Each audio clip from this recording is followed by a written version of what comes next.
আজকের যুগে যেহেতু ছোটদেরও স্ট্রেস হয়, তাহলে সেটারও ম্যানেজ হওয়া দরকার।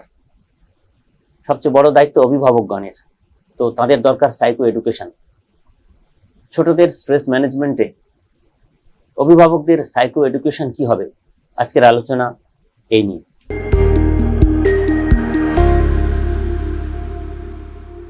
প্রথমে আমি কয়েকটি প্যারেন্টাল গাইডলাইন নিয়ে কথা বলি। নাম্বার 1, আপনার সন্তানের সাথে সুন্দরভাবে সম্পর্ক রেখে মেলামেশা করুন। স্কুলের পরিবেশে কি ঘটছে, যদি কোনো অকওয়ার্ড সিচুয়েশন তাকে ফেস করে আসতে হয়, সেগুলোর ব্যাপারে খোঁজ খবর নিন। সেখান থেকে বেরিয়ে আসার জন্য যা যা করণীয় সেগুলো করার জন্য তাকে সুপরামর্শ দিন এবং সবসময় তার পাশে থাকুন। সে যদি ভুলবশত কোনো অন্যায় করেও আসে, তাকে বকাঝকা না করে তার পাশে থেকে সে যেন ফিল করে, মোট কথা, যে কোনো খারাপ পরিস্থিতির মোকাবিলায় বাবা মা সবসময় আমার সঙ্গে আছেন এবং তাদের সুপরামর্শ পাথেও করেই আমি আবার সঠিক পথে চলতে পারবো এবং স্কুলে বা বাড়িতে আমার শিক্ষা জীবনের যা যা করণীয় সেগুলো যথাযথভাবে করতে পারবো।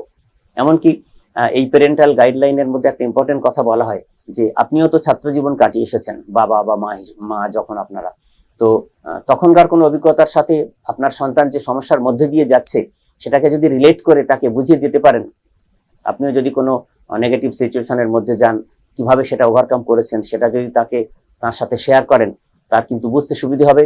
সেই ধরনের অন্যায় বা ভুল সে দ্বিতীয়বার কখনো করবে না এবং সচেতন হয়ে সে কিন্তু তার পড়াশোনার মধ্যেই ফিরে আসবে। পয়েন্ট নাম্বার 2, ছোট থেকে ছেলে মেয়েদের সেক্স এডুকেশন দিন। এটা আপনার বাড়ির দায়িত্ব।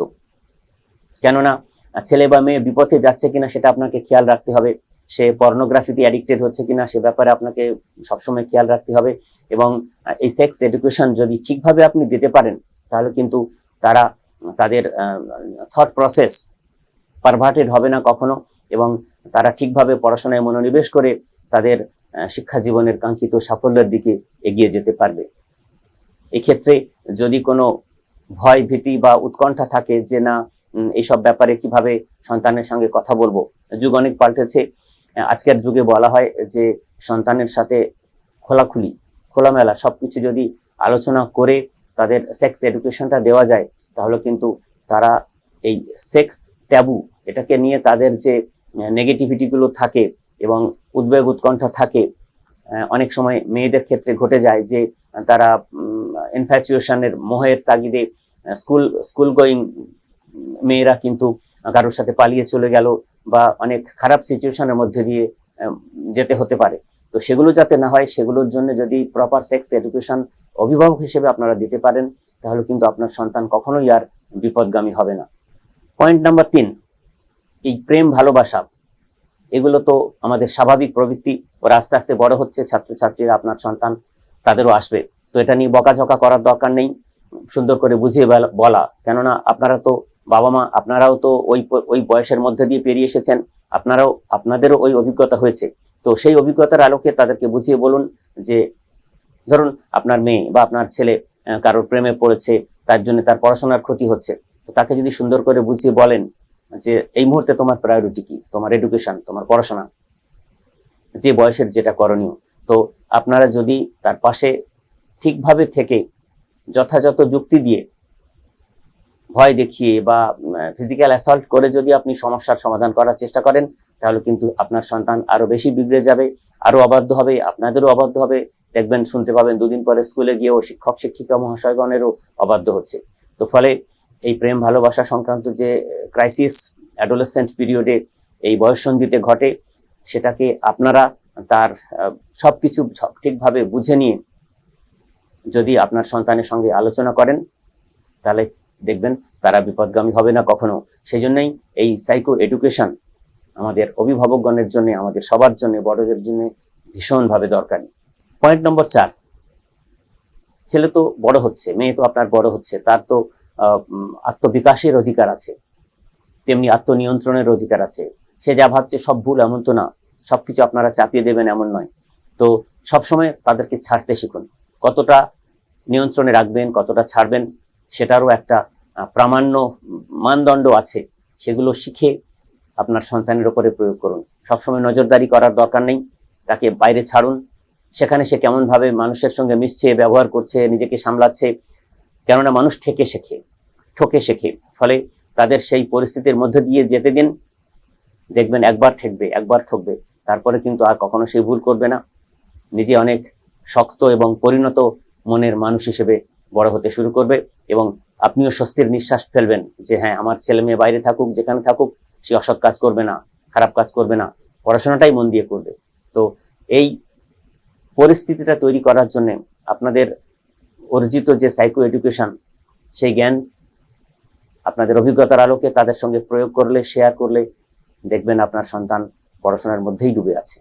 এই যে টিনেজ বয়স ছাত্রছাত্রীদের, এই বয়সে স্ট্রেস খুব গুরুত্বপূর্ণ একটা বিষয়। তাদের স্ট্রেস হয় পড়াশোনাকে কেন্দ্র করে, আরো অনেক সমস্যাকে কেন্দ্র করে। তারা এই প্রেম ভালোবাসায় জড়িয়ে পড়া, তাতে পড়াশোনার ক্ষতি হয়, সব তো আছেই। তো আরেকটা বড় জিনিস হচ্ছে তাদের বাড়ির পরিবেশ কিন্তু যদি খুব সুন্দর না থাকে, মানে পড়াশোনার অনুকূল যদি পরিবেশ না থাকে, মানে ধরুন আপনাদের মধ্যে দাম্পত্য কলহ, কারণে অকারণে ঝগড়াঝাঁটি, উত্তেজনা, হাতাহাতি সব চলতে থাকে, তাহলে কিন্তু তাদের মনে ভয় বাসা বাঁধবে। আপনাদের মধ্যে দাম্পত্য কলহের যে প্রভাব, সেগুলো তাদের মনে এমন নেগেটিভ সিচুয়েশন তৈরি করবে, আপনাদের প্রতি ঘৃণা তৈরি হবে। বাবা মাকেই বলা হয় যে সন্তানের রোল মডেল হওয়া উচিত, তো সেই আসন থেকে আপনাদের কিন্তু আপনার সন্তানই আপনাকে সরিয়ে দেবে। তো সেজন্য মনে রাখতে হবে বাড়ির পরিবেশ যথোপযুক্ত রাখতে হবে, পড়াশোনার পরিবেশ যাতে ঠিক থাকে। মোট কথা, আপনি যদি, কেননা ছোটরা শুনে শেখে না, দেখে শেখে। আপনারা যা করছেন, ভালো আচরণ, ভালো ব্যবহার, আপনাদের সবকিছুই যদি ভালো হয়, সুস্থ সুন্দর হয়, সুস্থ রুচির হয়, আপনার সন্তান সেটাই ফলো করে শিখবে। সেটা কিন্তু খেয়াল রাখবেন। এগুলো হলো সংক্ষিপ্ত আকারে প্যারেন্টাল গাইডলাইন। এই যে অভিভাবকদের যে সাইকো এডুকেশনের কথা আমরা আলোচনা করছি, এখানে মূল বিষয় হচ্ছে যে ছাত্রছাত্রী মানে সন্তান এবং বাবা মায়ের মধ্যে যে পারস্পরিক সম্পর্ক, সেখানে যেন কোনো স্ট্রেসফুল সিচুয়েশন না থাকে। পরস্পর নির্ভরতা খুব জরুরি। তাহলে সে যে কঠিন পরিস্থিতির মধ্যে দিয়ে যাচ্ছে, স্ট্রেসফুল সিচুয়েশনের মধ্যে দিয়ে যাচ্ছে, সেটা আপনার সাথে শেয়ার করবে, এবং আপনি যথাযথভাবে তার সমাধানের পথ খুঁজে দেবেন। এইটা যদি থাকে, তাহলে কিন্তু আপনার সন্তান কখনোই বিপথে যাবে না।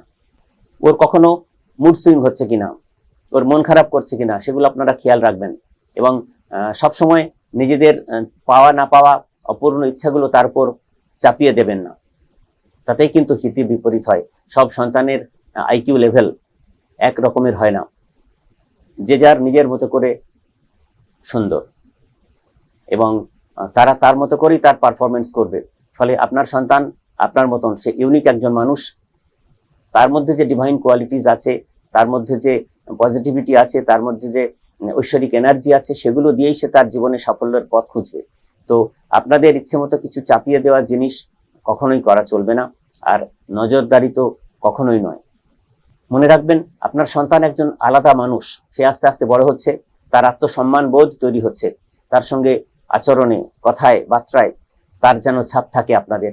এবং মনে রাখবেন, তার পৃথিবীটা তার মতো করেই গড়ে নিতে দিন। আপনি শুধু খেয়াল রাখবেন ভুল ত্রুটি করার যে জায়গাগুলো, সেগুলো তাকে আপনি সংশোধন করে দেবেন। আপনারা দুজনে মিলে সুস্থ সুন্দরভাবে, মানবিকভাবে সেগুলো সংশোধন করে দেবেন। তাহলে দেখবেন আপনার সন্তান আর বিপথে যাচ্ছে না। এই ছোটদের স্ট্রেসের সঙ্গে সোশ্যাল মিডিয়ার একটা অদ্ভুত ভূমিকা আছে। কেননা এই সোশ্যাল মিডিয়ার যুগে আপনার সন্তানের হাতেও মোবাইল আছে, কেননা অনলাইনে ক্লাস করতে হয়।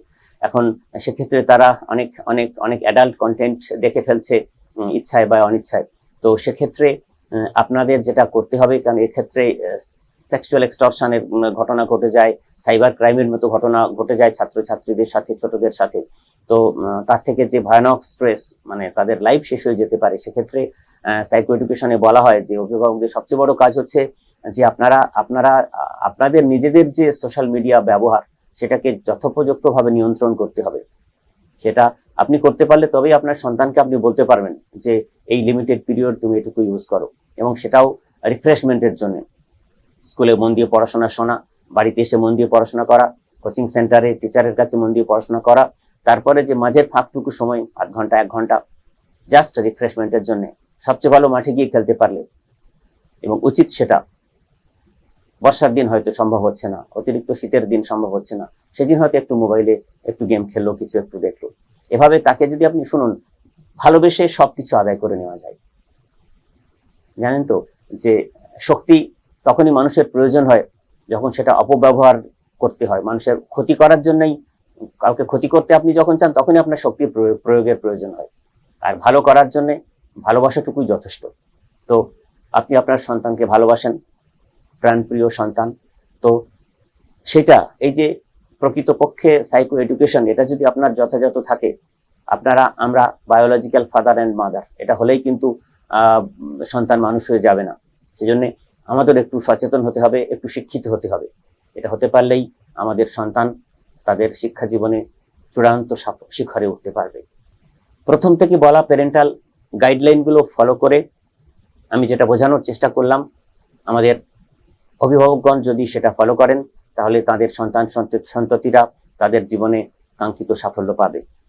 ধন্যবাদ।